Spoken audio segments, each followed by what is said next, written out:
Assalamualaikum warahmatullahi wabarakatuh. Apa kabar kawan-kawan mahasiswa? Semoga tetap dalam lindungan Allah. Pagi ini kita akan melanjutkan materi kita dari pertemuan sebelumnya.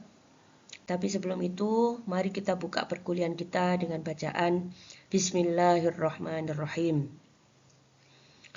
Pagi ini melanjutkan materi kita sebelumnya, yaitu terkait tentang dalil-dalil yang diperselisihkan oleh para ulama. Ini jumlahnya ada 7. Yang pertama adalah ada istihsan, ada maslahatul mursalah, ada uraf, istishab, syar'u man qoblana, saddu dzari'ah, dan yang terakhir adalah madhab sahabi. Hari ini kita akan membahas tentang konsep istishab dan syar'u man qoblana. Yang pertama adalah kita akan mengetahui terkait konsep istishab. Menurut para ulama, bahwa istishab itu adalah pengertiannya ja'lul hukmi alladhi kana sabitan fil madhi baqiyan fil hali, yaitu proses menetapkan sebuah hukum yang sudah ada sebelumnya dan hukum itu tetap digunakan sampai hari ini, hatta yakuma dalil ala taghayyurihi, sampai ada hukum baru yang merubahnya. Sehingga dengan kata lain, hukum yang berlaku di masa lalu itu tetap berlaku sampai hari ini, sampai nanti ada ketetapan hukum baru yang mengatur. Jadi ini istishab. Nah, istishab ini kalau menurut ulama Hanafiyah ya sesungguhnya dia bukan upaya untuk menetapkan satu hukum baru. Karena sesungguhnya hukum yang digunakan atau yang berlaku itu adalah proses mempertahankan hukum yang lama dipakai sampai hari ini. Begitu. Nah, macam-macam istishab itu ada yang bil akli, yang kedua adalah bil syar'i. Sehingga dari istishab ini nanti banyak diturunkan menjadi kaidah-kaidah fikih, diantaranya dari ayat Walladzi khalaqalakum ma fil ardi jami'a. Allah telah menjadikan segala sesuatu yang ada di muka bumi ini untuk kamu. Jadi Allah memang sudah menyediakan segala sesuatu terhampar di muka bumi. Tetapi prakteknya kan ada regulasinya. Tanah kita ketika ingin memiliki ya harus membeli kepada seseorang atau pihak-pihak tertentu. Meskipun Allah sudah menghamparkan. Nah ini adalah konsep daripada istishab. Misalnya turunan daripada metode ini adalah kaidah al-aslu bara'atu dzimmah. Asal dari sesuatu itu adalah seseorang terbebas dari tanggung jawabnya. Misalnya, ketika ada seseorang itu dituduh untuk mencuri, maka orang yang dituduh itu cukup diam, tidak perlu membeberkan bukti, karena orang yang dituduh itu statusnya dia berstatus tidak bersalah sampai nanti ditemukan bukti bahwa dia bersalah.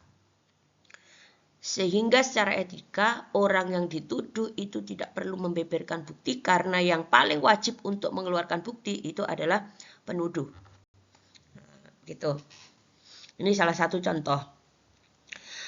Kemudian banyak sekali turunan daripada metode ini. Di antaranya adalah al-yaqinu la yuzalu bisyak. Ini menjadi kaidah umum ya. Yang turunannya di antaranya adalah al-aslu baqa umakaran ala makana. Hatta yakuma dalil ala hilafihi. Sesuatu itu ketetapannya telah ada menurut keadaan semula. Sampai nanti nampak atau hadir perbedaan-perbedaannya atau hukum-hukum baru itu tadi yang kita sebut. Contoh, istishab ini sebenarnya dalam prakteknya misalnya digunakan sebagai bentuk menyelesaikan kasus was-was, ragu-raguan. Ragu-ragu itu kalau dalam bahasa hukum disebut syak. Syak itu persentasenya adalah 50-50. Sehingga orang itu benar-benar posisinya di tengah-tengah. Nah, ketika dalam kondisi ragu, misalkan seseorang meragukan, saya tadi sudah batal belum ya? Ketika seseorang bilang, saya sudah batal, aslinya orang tersebut pasti sudah punya wudhu. Cuma meragukan bahwa wudhunya itu masih bisa digunakan atau tidak. Sehingga orang pada kondisi ini, jika menggunakan metode istishab, maka hukum dikembalikan kepada keadaan semula. Keadaan semula itu keadaan asal. Bahwa orang yang mengatakan sudah batal atau belum, itu pasti sudah punya wudhu. Sehingga dalam hal ini bisa diselesaikan kasus tersebut dengan dia bisa langsung mengerjakan sholat atau mengerjakan amalan-amalan yang menggunakan keabsahan wudhu. Karena wudhunya dianggap masih berlaku. Hukum barunya datang kapan? Hukum barunya itu bisa jadi datang ketika dia sudah yakin ingat. Misalkan bahwa dia, oh iya tadi kentut di sebelah tangga. Misalkan seperti itu. Jadi ini adalah contoh hukum baru.